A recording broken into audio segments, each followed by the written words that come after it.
नवमी नव दिन भूख बहो, नवमी नव दिन भूख बहो। नमस्ते प्रणाम, कैसे हैं आप लोग। देवरा ढोड़ी चटना बा इस ट्रैक पे भक्ति मिक्स गाना बनाया हूँ, मतलब उसमें का थोड़ा बहुत लाइन लिया हूँ मैं। ये रहा आपका मुखड़ा।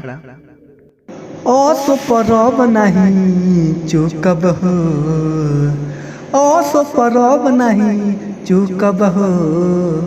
नवमी नव दिन भूख बहो, नवमी नव दिन भूख बहो।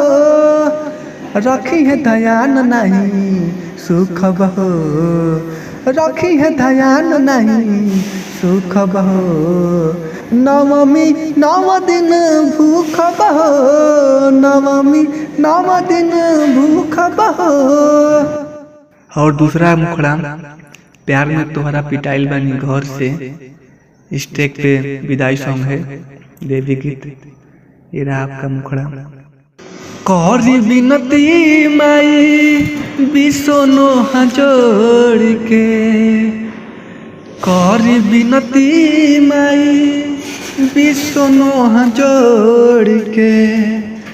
जानी जाइ हमनी के तू छोड़ के,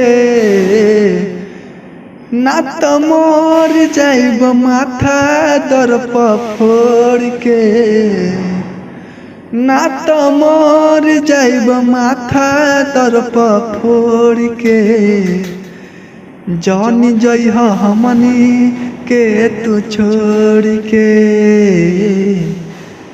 करी विनती माई दोनों हाथ जोड़ के, जानी जाइ हमनी के तू छोड़ के।